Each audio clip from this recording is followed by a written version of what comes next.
एक कस्बे में एक विधवा अंधी औरत रहती थी। उसका एक बेटा था जिसका पालन पोषण की सारी जिम्मेदारी उसके कंधों पर थी। वह अपने बेटे को पढ़ा लिखा कर एक बहुत बड़ा आदमी बनाना चाहती थी, इसलिए उसने उसका दाखिला कस्बे के सबसे अच्छे स्कूल में किया।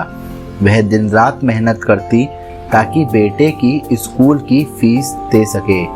लड़के के स्कूल के बच्चे उसकी माँ के बारे में जानते थे।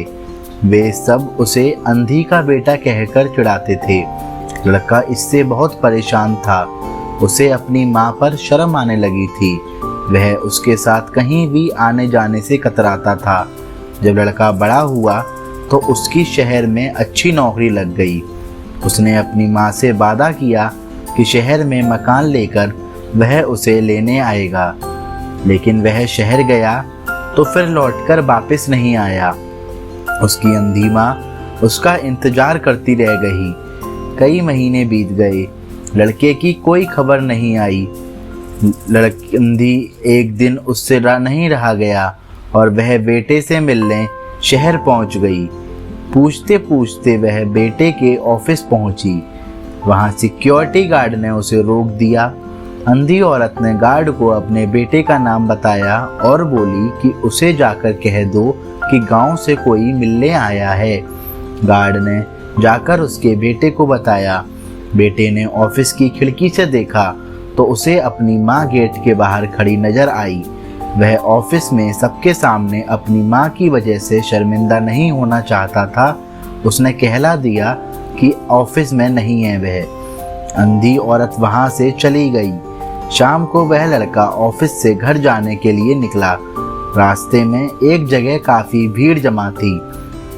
वह अपनी गाड़ी रोककर भीड़ के पास पहुंचा और तो बीच सड़क में उसने अपनी माँ को मरा पाया।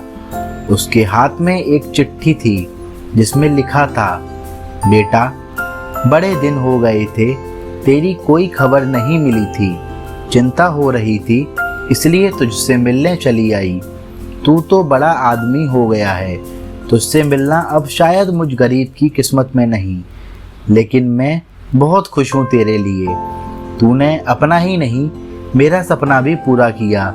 मलाल है कि तेरी तरक्की देख नहीं सकती। काश बचपन में तेरी आंखों में सरिया ना घुसा होता और मुझे तुम्हें अपनी आंखें ना देनी पड़ी होती तो तेरी तरक्की अपनी आंखों से देखकर सुकून से मरती।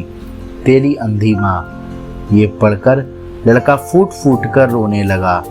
जिस अंधी माँ पर उसे शर्म आती थी, उसने उसके लिए कितना बड़ा बलिदान किया था।